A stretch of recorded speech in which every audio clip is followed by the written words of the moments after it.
Hello, everybody, and welcome in to Blue Jays Today, folks. Where today, guys, there's been quite a few trade rumors surfacing. Blue Jays just had the draft yesterday, everybody, which we're going to break down. They got a Yesavage pitcher on the bump. Very exciting. Steal of the draft, some may say, us included. But on top of that, we're getting into that trade deadline season, everybody. And considering they did just lose that series to Arizona, I mean, that kind of snuffed out any hope that there was, right? You had 2 series W's in a row leading up to that one. And maybe, I was even saying, right, if you could sweep Arizona, if you could win that series at the minimum, well, maybe there's some type of argument here to go, hey, instead of selling, we could buy in or at least hold the pieces.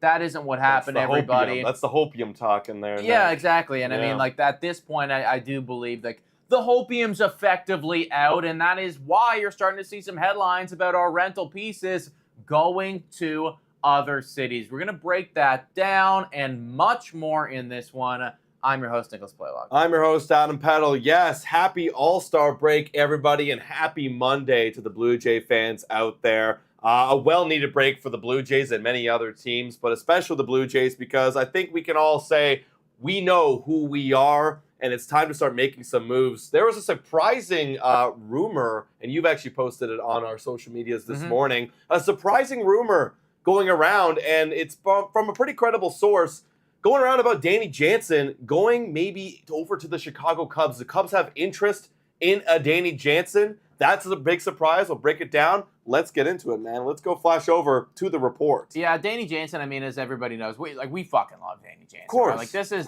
the guy. He's been here for a while. He has never been in another organization before, right? This is a Toronto Blue Jay lifer, but I mean, the contract is coming to an end. He's got a couple months left with the team before hitting free agency. And at this point, being where they are, unless you are in those, unless you're a couple days away from getting the extension locked in with Danny Jansen, which I don't think is the case right now, trading him away probably is the best option. What is a little shocking here to me, and I think some others as well, is the fact that it's the Chicago Cubs that are reportedly the ones showing interest right now in Danny Jansen. And I mean, if you look over at the National League, they are not that dissimilar from the Toronto Blue Jays, actually. Last in their division, a record of 47-51, and they're looking to buy a catcher? Yeah, the one difference here, because they're 4th in the entire NL, and we're also 4th in the entire NL. The only difference is we're 9.5 games out of a wild card. 4th worst. Worst, exactly. Yes. 4th worst. And we're 9.5 games out of a wild card. They're 3.5 games out of a wild card. So they actually have maybe some sort of spark. And first of all, this report came from Bob Nightingale. We know Bob is a very credible source. Well, yes and no. Sometimes Bob likes to go off the rails a little bit. Bob, let me remind you all Blue Jay fans, Bob's the one who reported that Ohtani was not on a plane coming to Toronto. He was the one guy who said the right thing. So we know he can be very credible. And he is the one that reported the Cubs have interest. Now, I'm thinking, why is that possible? Well, apparently the Cubs, their catching position has been abysmal in terms of offense. And, for their collective team in the catching position, they bat 180 with a slugging of 264. So even Danny having a struggling, second half of the first half is still better than their entire catching core. And you'd be okay with that if their catchers were actually good at defense, but they're not. They're actually one of the worst defensive catchers in all of baseball. So Danny Jansen would provide a little bit of upgrade in offense and for defense. Now, is that going to be the one that gets them over the edge? Maybe if they go make other moves, maybe they make a bunch of big splashes, but this would be a small piece and maybe what would be a bigger buy for the Chicago Cubs. Well, I'm looking at Danny Jansen right now, everybody. I mean, the guy was amazing for those first couple games that he played in April, and then in May as well, carried over and was really good. In June, just really fell off the table, man. Danny Jansen batted 129 in June. That is actually shocking. I mean, I know that he was having a rough month, but that is really bad. And then in July, batted 191, so improved a little bit, but still below average, still something that you don't really want in your lineup. I guess it'd be better for them though. It's still an upgrade. It's still an upgrade for them. It is still an upgrade for them. I think what I'm a little concerned about with something like this is, I guess maybe I'm thinking too much about it, but a Chicago Cubs to me if they're buying a Danny Jansen, that is we buy Danny Jansen and we try to extend him because we do have a lot of issues right now at the catching position. Yep. And looking at where they are in all of the National League, okay, you know what? If you buy Danny Jansen, then you can make a push for that wild card. I mean, great from a Chicago Cubs standpoint. But statistically speaking, just looking at a probability standpoint, there's a lot of teams between you and that wild card spot, even though you are 3.5 games back. Yeah. So I feel like if they are buying Danny Jansen, like if they're actually doing that, then their intention is very clear. They want to lock him down for time after this. And if you're the Toronto Blue Jays trading him away, you need to know that that is very much on the table. You might have some good conversations with Danny before he goes, but things could change in a moment's notice, right? If he gets a better offer over there, he likes the city of Chicago. I mean, he's fully well within his right now to go in that direction. So you need to be aware of that if you're going to trade him away. Yeah, and the only ties that really Danny Jansen has with the Blue Jays that he's the longest standing Blue Jay on this team, right? Like that's the only thing. Maybe he loves City of Toronto, maybe doesn't, but nothing is stopping him from going and signing with the Chicago Cubs. Now, I am looking over here. The Cubs do have an 11.4% chance of making playoffs. Obviously, it's better than the Blue Jays. You know, like we mentioned, only 3.5 games back, but I just find it really hard to believe that the Cubs are going to unload. I feel like the Cubs don't have enough pieces. Like their lineup's okay, but they don't have enough pieces to really go and unload. I was even hearing conversations that they were thinking about trading away a Cody Bellinger. But I think the next couple weeks are going to decide, will decide whether they're in or they're out. If they start getting hot, maybe they do consider making this trade for Danny. But I also think that's why when I look at this, when I hear these reports, the game plan for them has to be, regardless of how this season goes, we lock Danny Jansen up long term. Because it doesn't make sense to send away some of your prospects or whoever it is in your minor league system, not make playoffs, and then let them walk, right? And then go into next season with the same problem, the same catching problem. If you're trading for Danny Jansen from a Chicago Cubs standpoint, you see that you have an 11% chance to make playoffs. Right. You know that it's an outlandish shot right now. If you do, phenomenal. You hit that dartboard, 1 every 10 times, and you're doing great. But if not, now you kind of cut your losses, and then you get in those conversations with Danny Jansen and you lock him down. I don't see them making this deal without 100% committing to that approach. No, that makes sense. They better do it, because if they don't, then it would be kind of wasted. They got to be thinking about the future long term, because the Cubs have been in the last couple of years trying to bud and break into that competitive atmosphere, but they just haven't yet. And they're still waiting on a few pieces. So that would be a long-term play, I guess, for the Cubs. And I guess from a Blue Jays standpoint, you need to be understanding this, and I think they will be. I think they understand that if we're sending them to the Cubs, the chances of us getting Danny Jansen back, that reduces significantly. So the return for you, if you are going to trade him away, needs to be good enough because you're not just giving away the next 3 months of Danny Jansen. You are now trading away a significant chance of signing him back long term. So you got to be okay with that reality. You got to understand that it could just be an Alejandro Kirk and a who knows next year. And are you okay with that, Ross Atkins? Well, let me ask you guys, and you as well, Nick. Are you okay with trading away Danny Jansen? Because right now, what I'm picturing, again, this is the only team that has significant catching problems, and it's a losing team right now. And the upgrade that you're willing to do, it wouldn't cost a whole lot. I mean, you would be sending in low-ranked prospects over for Danny Jansen, potentially. So is that really worth it from the Blue Jays to get back a middling-tier prospect for a potential guy who could carry your franchise for the next 5-6 years? Well, if Alejandro Kirk was locked-in, guaranteed 2022 Alejandro Kirk, I would be okay with that. I mean, I love Danny Jansen, obviously, and I know what he provides to this team. He's such a team player, and we heard from Keegan Matheson personally, actually. He was talking about him just as a human being, just how phenomenal he is and how he approaches his work, the day-to-day stuff. And they were saying it's that guy is invaluable. That guy's job is very tough to do. So I fully understand that. But Alejandro Kirk being the roller coaster that he's been, I mean, he's turning it on recently in July. He's got a 370 batting average. His OPS is 838. But previously to that, it was a really rough month of June. May, he only played in a couple games, batted 286, which is nice. April was awful. Here's my problem with Alejandro Kirk. That took him about 1.5 years to make an actual adjustment in his swing. He literally had to make an actual adjustment. He was doing some rollover with the hands kind of swing that, I haven't seen him do. I guess he was trying something, but he had to readjust and go more for that a line drive approach swing. That took him a year and a half to do. Whereas Danny Jansen, he made his adjustment, and he really, I mean, granted, I think he's got to make another adjustment right here, but let's see how long it takes him to do that. But it took Alejandro Kirk a long time offensively to make that adjustment. Now, granted, Alejandro Kirk is actually ranked amongst one of the top catchers defensively in the league. I believe he's like top 6, top 5 in a lot of categories in terms of framing and throwing down and pop time. So maybe that could be an okay Band-Aid solution, but you have to ask yourself, are you comfortable with Alejandro Kirk filling out your lineup every 3, 4 to 5 days? That's the thing, man. Like, you guys know that I'm a big Alejandro Kirk fan. Like, I've always been in this guy's camp. I love the fact that, you have this, like, short, like, let's face it, bigger guy that is. He's a meme. Yeah, exactly. He's a meme. And for a while there, like, he was fucking destroying baseballs. Right. And that's just not happening anymore, right? At a consistent enough level for me to be comfortable walking into next season. I guess if you're fully throwing next season away, like if you really are just like punting next year, then, I mean, it doesn't matter, right? Like, okay, sure. Right. Like, let's put Kirk out there every day, see if he can get back to his 2022 ways. If not, whatever, we're punting anyways. But if you have any hope of being competitive next year and you want that pitching staff to reach their fullest potential, which they haven't actually been doing this year, but we're hoping that they bounce back for next year, then there's got to be some type of backup plan for that catching position. We were thinking yesterday that it might be in that first round of the draft. It wasn't. We love where the Toronto Blue Jays did end up going, getting themselves Trey Yesavage. Phenomenal selection right there. We're going to talk about him a bit more later. But clearly that wasn't the avenue that you were going to, address the catching position.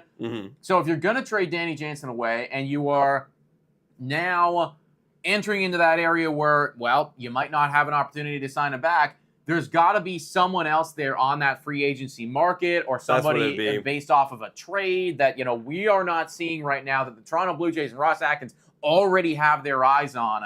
Because I don't think you can walk into next season with Alejandro Kirk and Brian Serven manning the bench. Most likely, guys, I'm going to bring up a reality here. Most likely, we probably may not have Danny Jansen on this team right now. Like, I really, and a lot of insiders do say this, Danny Jansen will probably get traded at this upcoming deadline. And if they do that, then again, we're going to lose out maybe on the chance to sign him back.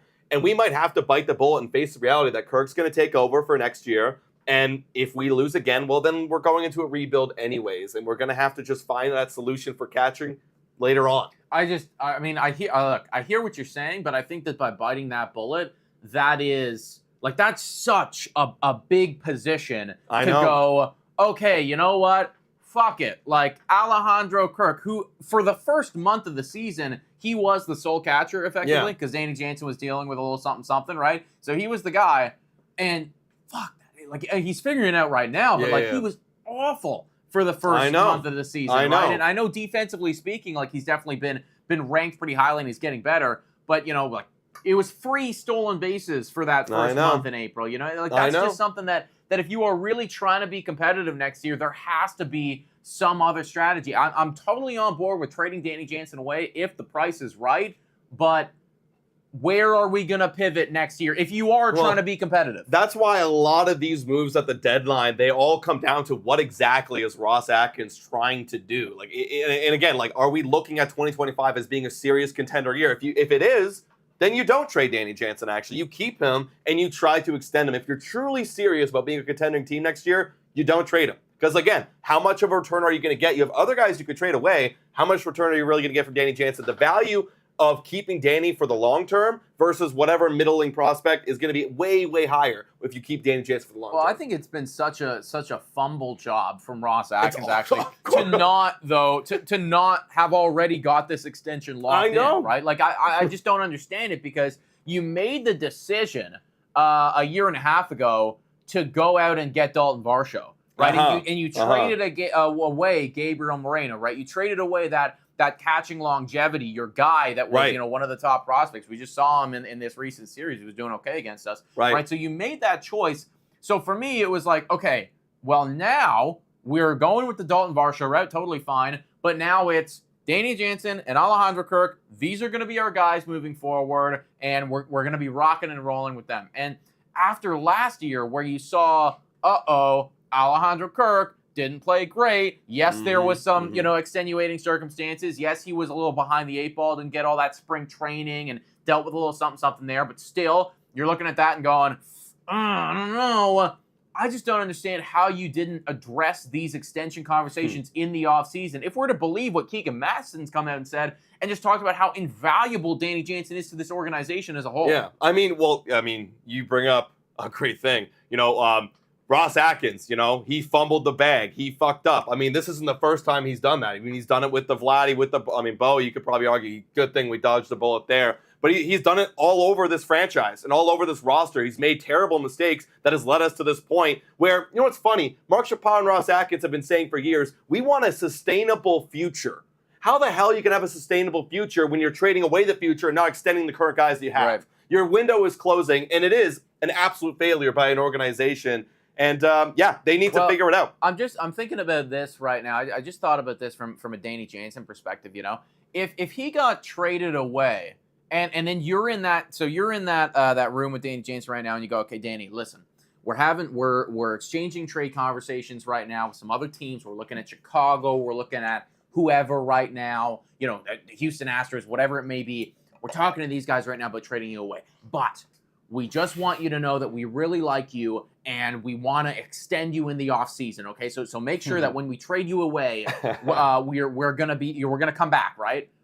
I'd be like kind of fucking disrespected, honestly. It's like you had all this time to value me the way that I feel like I should be valued. Right. I put in all this work for your franchise. Now you're going to trade me away and you want me to come back here after that? And why should I, Danny Jansen, owe you anything? Exactly. I mean, if you really like me, like you said, you would have done it before. You would have done this previously. Then you go over to Cubs or wherever the hell he gets traded to, and guess what? They're going to have the exact same conversation. Exactly. The first conversation that they have is, hey, we just traded away all the shit for you. We really like you, and we're going to offer you the bag. Yeah. And the Cubs could do that. They got a great payroll, whereas we have spent $230 million. We have no money left. I mean, there was also a report that came out that we were talking to Jock Peterson, Pete Peterson in the offseason, and he literally said, they didn't want me as bad. They didn't offer me enough like the Giants did. Yeah. So who's to say that we're going to offer Danny Jansen the bag? If I'm the Cubs, I can actually do that. That's the thing, right? Obviously, there's a lot to do with money, and there's a lot to do with, the competitiveness of the team, but there's also just an innate respect thing right now, and I think that Danny Jansen, with what he did for this organization for so many years, he deserved the respect. We don't know. Maybe there was conversations, right, and we're just not privy to them. But I feel like you had to address that shit in the offseason, and that's just not what happened, everybody. So that's right now what's going on with Danny Jansen. Possible that he could be on the move very soon. Let's move on to talk about Jimmy Garcia, because that's another guy that a lot of people have talked about. Could be leaving, probably will be leaving, and could actually net the Toronto Blue Jays a pretty surprising return. Royals, Nationals, trade yesterday. We kind of like the return that they got going on, Yeah, Jimmy Garcia, right? I mean, obviously we know how good he's been. He's just coming off the IL. He should be coming back actually Friday. They made room on the roster for him. So he's obviously got to do well to get that trade value back up. But, that was the big concern. Oh, is he going to be really that valuable? What if he comes back and he sucks? Well, there was a Nationals and Royals trade, like you mentioned. That happened late Saturday evening for a relief pitcher, Hunter Harvey. And Hunter Harvey this season has not been that special. He's got an ERA of 4.20 and a WHIP of 1.22. Now, granted, the one thing Hunter Harvey has is an additional year of control. He has been better in the past, so maybe there's a bit of hope that, hey, maybe Hunter Harvey in his age 30 year will be a little bit better for the Royals. So guess what they got in return? They got the second overall prospect from the Kansas City Royals. Second overall for a relief pitcher of Hunter Harvey. So now, granted, Jimmy Garcia doesn't have that extra year of control, but Jimmy Garcia has been phenomenal this year, even though he got blown up right before the IL, a 2.57 ERA and a WHIP of 0.786. So when I'm looking at this, I'm thinking, well, hey, the market's starting to get set for relief pitching. Yes, it was an early trade, so you're going to pay a little bit more to get him now. Right. Obviously, I couldn't deny that. But if the Blue Jays want to start shipping Jimmy sooner rather than later, they could net a maybe they net a top 5 prospect. Well, who knows? Yeah, I mean, I don't look. I certainly hear that. I don't know if it's going to be top 5 in the system. I was pretty shocked to hear that that the Kansas City Royals gave up the second rank in their system. Their system is ranked 28th overall. In baseball. So it's not so it's not a great system overall, but still, right? This is a guy that they're hoping maybe one day could do something for their team. Obviously, that's not going to be the case anymore. He's going to the Washington Nationals. I find it hard to believe that you would get somebody of that caliber for Jimmy, but I still think that this is good news. I still think that this is a great situation for the Jays now because they're looking at this and going, okay, maybe the return that we could get for him is a bit better than we first anticipated. Of course. Don't get your hopes up and think that we're going to get some top 100 guy or anything like that for Jimmy Garcia. No. Because again, we are talking about a relief pitcher who is coming off the injured list right now. Was getting blown up in the last few outings, and this is a full rental piece, right? You got him for 3 months of baseball. However, in the first couple months of the season, really, really good. I still think that the Toronto Blue Jays need to have Jimmy Garcia come out and do 2 to 3 outings and show everybody, show the league that, you know what, he is really still good at baseball. This injury is not a problem because I'm not willing, if I was a squad right now, to be trading away a top prospect for a guy coming off of the IL, immediately before seeing what situation he's in right now. But I do still think that this is good news. Yeah, it's great news because you look at Hunter Harvey in the last 14 days, he has a 10 ERA. Granted, last 7 days, 2 innings, no earned runs, but still, last 28 days, he has a 10 ERA. Like, that's not good. I wouldn't be looking at that guy going, oh, recently he's been bad, right? But you're still getting a top 2 prospect in the Royals system. I think, yes, the big year of control is definitely a price tag there. So I think it's going to be a lower value. But still, if the Blue Jays can manage to get a decently good prospect that could be in the top 8 of the Blue Jays system, because our system's pretty weak too. We're a 24th ranked system. Then hell yeah, that's a great trade piece for the Blue Jays. Yeah, 100%, dude. I mean, at the end of the day, I think that we're both aligned thinking that Jimmy should go, and he will go. He is going to go, right? The only way that he wouldn't go is if he came out and, in his first outing here got blown up and then injured again, right? And then, injured again, yeah. Shit, now we can't do anything with him, right? But Jimmy Garcia should go, and if this trade from the Nationals and the Royals last night tells us anything, it might mean that pitching is coming at a premium this year. Of course. Obviously brings us to some of our other guys here, most specifically Yusei Kikuchi. Now, Yusei Kikuchi is being rumored to be the big guy right now for the Jays. Yeah. And there is definitely going to be some decent interest. I am worried a little bit about Yusei Kikuchi and the return that we get back here because I was looking at this just this morning. Since the beginning of May, so we're talking, that's most of the season, right? That's literally just not April and March, right? Most of the season, the beginning of May, Yusei Kikuchi has pitched 72.1 innings. He's got a 5.1 ERA. He has a whip of, where's his whip? Actually, doesn't show his whip, surprisingly enough. But 5.1 ERA, a batting average against of 280. I mean, if that's definitely not the playoff caliber player that I would want or I would pay a premium for. Yeah. Do you still think that we're going to get a decent return here for Yusei Kikuchi? I think his value is definitely getting lower. I think somebody will pay him. I mean, pitchers have bad months. He's shown that he's had better months, for the last 2 years. So if I'm a playoff team, I just need some arms. And the one thing he does have the advantage of is I am a left-hander. Right. That's it, right? Like left-handers, if I want to get a good left-handed matchup against a playoff team in the playoffs, then maybe I consider Yusei Kikuchi. Maybe it gets hot down the stretch. I mean, I don't think it's going to net us a, big, return, but I could actually see it being almost very eerily similar to a Jimmy Garcia type of return, maybe a little bit more, just because, again, think about who is selling at this trade deadline. I mean, you got the Rockies, the A's, the White Sox, you got the Miami Marlins, us. Right? There's not many teams out there that are selling, and all those teams that are bad don't have too many good starting pitchers. They got a couple, studs here and there, but that's why it's going to come at a premium, and that's why the price is going to be a little bit higher because there's so many competitive teams, especially over in the NL, that people like the Cubs, who are fringe, might actually go and they might spend. Yeah, no, I certainly hear that, man. I think that obviously, if we just base it off of April, we should be getting like a number 1 ranked prospect here, but Yusei Kikuchi been having some rough outings recently. Just the other day, 7 earned runs against Arizona. Yeah, Cooch was not loose. Cooch was the opposite of loose right there, guys. I mean, the Jays were very close to blowing a 7-0 lead. I mean, you could argue they did blow it, and then Vladimir Guerrero Jr. was like, "All right, fuck this. You know, I'm gonna call game myself." But that was a rough outing there from Yusei Kikuchi, and every single one of these outings moving forward, you know, if he has some bad ones, that is lowering the trade value. If the Jays did want to go out and get a big return.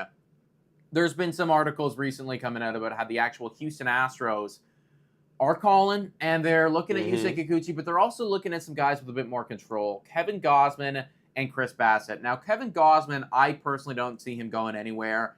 We got him for several more years, and actually, since the beginning of May, he hasn't even been that good. He's got a 4.5 ERA, so I just don't see any reality where you'd want to trade him away right now. But Chris Bassitt has been far and away the best pitcher for the Toronto Blue Jays.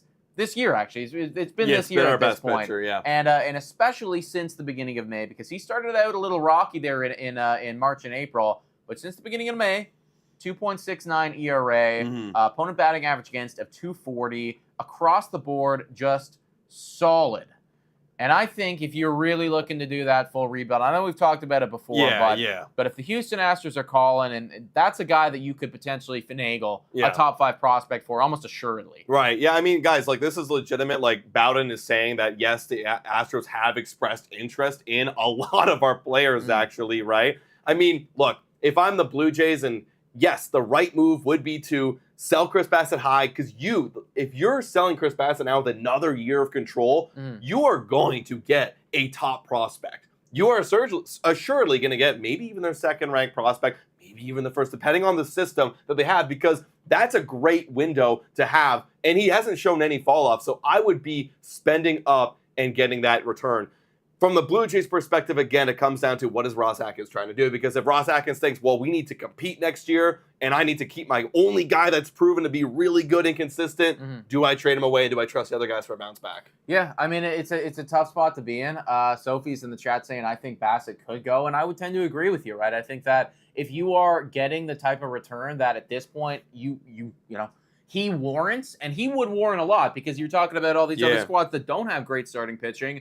Chris Bassitt is a veteran, a seasoned veteran. He's got another year of control. We just saw a fucking relief pitcher go for the second-ranked prospect in their system, and that guy's not even doing that good. You know, so Chris Bassitt, who's been phenomenal and who could immediately slot in as your second or third-ranked pitcher in any playoff rotation, like that to me is that is a blockbuster return. That's a blockbuster deal, and that's the type of deal right there where you make a statement and you go, okay, you know what? We're restocking this farm system. That is the thing that you can restock the farm system with. Because some of these other guys, I mean, sure, you'll get something kind of nice for Jimmy, but, you know, it won't be a sure thing, right? Chris Bassitt, whoever you get in return, that's going to be a sure thing guy. Yeah, and if you want to do what you say, Ross Atkins, and have a sustainable winning future, this is how you do it. Because you can go, I mean, you just drafted a pitcher in the first round, and then you drafted a pitcher in the second round. Now you have Berrios, you've got Yesavage, we're going to talk about in a little bit, and you got Ricky Tiedemann, you still got Alek Manoah floating around in the mix. Now you have Yariel Rodriguez coming up. That's 5 guys right there that could be the future of your rotation. You still got Berrios, you still got Kevin Gausman, so you have options there. You can go out and make another signing as well in the offseason. So trading him, restocking the farm system makes it makes sense for us. It's a good lateral move to move one piece over here to the prospect system. Exactly, and I don't think that it automatically means that you can't compete next year either, right? Like, I know that it feels like, oh, shit, we're losing our best pitcher, but Kevin Gausman could easily bounce back next year, right? I mean, you could get Yariel Rodriguez breakout. You never know. Yes, it's not as favorable as a spot as you would be, and if you still had him, but there are ways to still navigate this team and be good next year with a Chris Bassitt trade. Take a look at what our rotation would be. Yes, you'd have Kevin Gausman, you'd have Jose Berrios, you'd have maybe an Alek Manoah floating in there, a Yariel Rodriguez, right? And then, look, the fifth spot, you can go make a signing in the offseason because you still got Ricky Tiedemann that's just not ready yet. But Ricky Tiedemann, Berrios, and you've got now this Yesavage guy kind of coming up in the wings. So it's not like you're totally out of it. And Ricky Tiedemann, I know he's not ready yet, but give the kid a year. Right. Like, I mean, could be, An injury happens, he comes in midseason, looks great. You never know. You never know. Literally, dude. So, I mean, that's what's going on right now with Chris Bassitt. Let's go move on and talk about that draft, man, because we did go out. Yes, we We did did. get Trey Yesavage.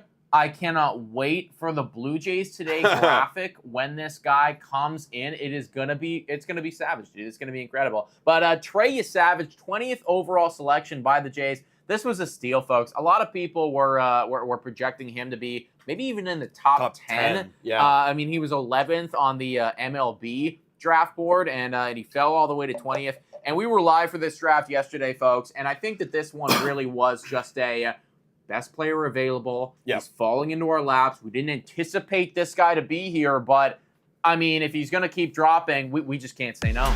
Absolutely. Also, big shout out right here as the notifications going off to Jordan Keats saying favorite move ideas. Personally, Turner, KK for me. For me, it's got to be the pitchers of Chris Bassitt, like we just talked about. Yeah, yeah. Thank you for the dono. Thank you very much, man. Yeah, I mean, I think Turner and KK is just gone. Yeah. Just gone. Who knows what we're getting for him? Yeah, Turner is almost assuredly Yeah. gone as well. But Chris Bassitt is the one that could net you some type of return. Now, talking about Trey Yesavage, again, yeah, really, really huge for the organization. Apparently, we've been kind of eyeing this guy for a while, and the big things about him is that he is big. He's physical. Right-hand starter with 3 above-average pitches. He's already got those developed. Sometimes you get guys coming out of college or even high school that maybe only have 2 that really work, but he's got 3 solid ones, and there could be a reality where you see him come up sooner rather than later. You look at someone like an Alek Manoah who was drafted back in 2019 and came up 2 years later in 2021. You could see a Trey Yesavage come up much sooner rather than later. Where Ricky Tiedemann, we had to wait a little bit of time for him to develop. He's already kind of developed. Give him a couple years in the minors, and he could be on the Blue Jays very soon. It's really exciting, man. I know that both of us were itching to go out and get a college guy, and that's exactly what they did. Now, and a good college guy. A good college guy, Top too, guy. right? I mean, somebody's saying in the chat right now, he did drop for a reason, and I certainly hear that, right? There are concerns. The collapsed lung Specifically, I mean, the freak collapsed lung, like that's... I've never even heard of anyone having that, but I mean, he did, and he managed to bounce back from it and then still play at a high level following that. So you got to hope with the help of some MLB development staff and trainers and everything like that, that will not be a continued issue. I mean, you never know, right? Because that is just such a freak incident. But the kids' stuff is really good, and that is something to note. Now, the Jays did go out, and at pick 59, I believe they got another pitcher. So we're just shoring up that pitching staff right now. Which is interesting because the hitters are definitely been an area of note as well. But I guess it's you just need so many things if you're the Jays now. Look, yeah, exactly. It's best player available, and he was the best player available. And you also got to look at our position players right now. I mean, technically we have a lot of middle infielders coming up, some outfielders coming up. So it's not like for the time being we're totally out of options in the minor league system. And plus, you can go acquire some bats, right? You can go make some moves in the offseason, go get some guys. It's just, look, draft the best player available, figure out what your team is when it comes time to be competitive, and then add the additional pieces that are missing. Yeah. As simple as that. No, I definitely hear you on there, guys. I want to move on and discuss Jose Berrios, the La Maquina. He started out this year, and we were, obviously, we were saying Cy Young. That's where we were at. April, like the vibes were fucking immaculate. It was La Maquina going to the All-Star game, starting the All-Star game, dethroning Garrett Cole, getting himself a Cy Young. Dethroning the khakis, bro, that took him out in the wild card game. Exactly, right? Like literally kicking them in the ass. Showing them that he is a changed man. And since May, he's been a changed man, everybody. You guys know I love La Maquina, but literally since the beginning of May, this is the majority of the season, right? This is the majority of this season so far. La Maquina has a 5.5 ERA. Oh, God. That's very similar to 2022. Exactly. Yeah. That is right there next to 2022 when everyone was looking at him and going, what the hell is this? What did we trade for here, folks? Berrios has been awful lately. And, you look over at his Baseball Savant page. Let me read off some of these statistics, guys. He's in the 14th percentile in expected ERA at 4.95. He's in the 13th percentile. This is bottom 13th, by the way, everybody. In expected batting average against at 274. He's got a whiff percentage of 19.6, which is in the bottom 11th percentile. And that brings us to this last previous game where he did not generate a single whiff. Yeah. What the hell is going on? Not a single whiff, not a single strikeout. Gave up 5 runs of 4 earned. Yeah, I mean, look, it's tough going right now for Yusei Berrios, and you know, one of the biggest problems that coming into the season that he wanted to address was I need to take care of the lefties. And good job on you, dude. You are taking care of the lefties. So 209 batting average against, but the righties are now getting to him. I don't know if he's starting to throw that cutter to the right-handers a lot. I mean, there might be some splits on there on the baseball savant page you got there. But for whatever reason, it's flipped now. The righties, which is the majority of the league, are now handling him pretty well. It's tough to say what exactly the problem is, but it seems like he's getting hit hard and he's not fooling a lot of guys. Well, I'll tell you right now, he's not throwing the cutter to the righties. He's only done it twice this whole year, right? So it's not that. It is still getting hit pretty hard, though. It's getting hit with a 375 batting so that's average, that's not even helping. It's not actually doing anything against the lefties. He is throwing right now his sinker majority to the righties, which has a 288 batting average against, so they're getting to that one quite a bit. He's also throwing his slurve to the righties as well, which is working very well. But the fastball, the four-seamer, is just getting cranked right now by both sides, lefties and righties. So it's just it's tough going right now for Yusei Berrios, and this is just not what you wanted to see, right? When you walked into this season, you looked at the pitching staff and you went, "That is a good rotation." Right. You got Lamakina, who's coming off of a great year. You got Chris Bassitt, who's Mr. Consistent. Kevin Gausman is, you know, he's going to be he's Kevin Gausman, right? And for the majority of this season, that hasn't been the case. And really, you're just got Chris Bassitt, right? We're at a place right now where walking in, we thought we had a top 5 unit in baseball in terms of pitching rotation, pitching ERA. What did we ranked in the first half? 24th? Yeah, 24th actually right here, guys. That is our entire, I mean, that a big part of that too is the fact that that is our relief pitching. Yes. But 24th in baseball in terms of ERA. And everyone always praises the starters for being, oh, you know, they're phenomenal. We got a great rotation. Well, I still think the talent is there. Absolutely. The talent is there for the Toronto Blue Jays pitching staff. But in terms of starters, the team has not been that great. Looking at the starter ERA, you know, we're 15th. That's a mid-rotation. So we can't say that we have one of the best rotations because we just don't. Yeah. We have an average rotation in all of baseball. Yeah, 100%, dude. And I mean, like, that was, you looked at the starters last year and everyone was good. And I chose not to believe it, right? I really did choose not to believe it because the conversations was, and I still remember hearing this breakdown from John Boy.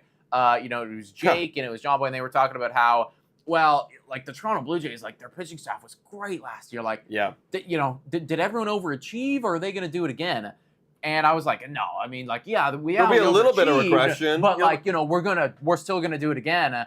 And that's just not what's happening right now, man. And, you know, if you trade away Chris Bassitt at this deadline, like, who the hell is your ace now? You know, it's like, I don't even think who's good? I don't think Chris Bassitt is technically our ace right now, folks. Hey, look, we're not winning this season, so we got to figure out who our ace is next year. Yeah. That's what it has to be. We got to do a little bit of a restock, resystem.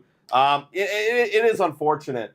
But, I mean, at this point, when you look at the Toronto Blue Jays, look, you'd be okay rolling out Yusei Berrios and Kevin Gausman next year. You know what I mean? Like, yeah, they had bad years. Everybody has bad years. But you're okay. I mean, overall, the number still is okay for Yusei Berrios. He could turn around in the second half, put up a mid-3, and you'd be like, you know what? I roll that out again next year. Sure, yeah. You know what I mean? Well, look, he's not going anywhere, folks. He's not going anywhere at all. And, I mean, it's almost not even worth having the conversation of, well, are you worried about him in the long term? Because, look, we don't even have the luxury to have that conversation, right? There's so many other different things that they got to deal with. I just think it sucks because, you know, Yusei Berrios, you make this big trade for him so far, and at this point, like, I don't know. I think that, you know, you've been happy with the deal because he's been healthy the entire time. He's given you some great stuff. I was hoping that we'd see another level of Lamakina this year.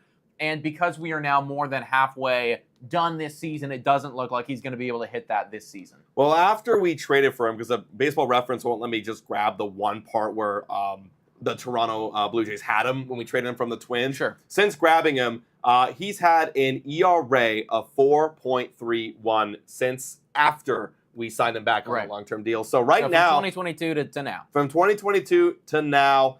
And right now, that's not looking like what we traded for. It isn't.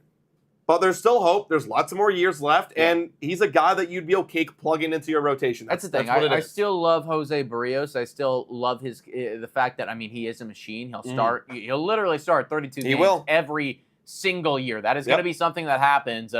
I just was really hoping that we got that next level, and it doesn't seem like that's going to happen this year, folks. No, it isn't. It's been a lot of doom and gloom so far in this one, guys. However, that being said, we're getting to that point of this podcast where we got to get a little positive here. There's been a couple guys that have been shining, and this guy specifically deserves to be the J of the week.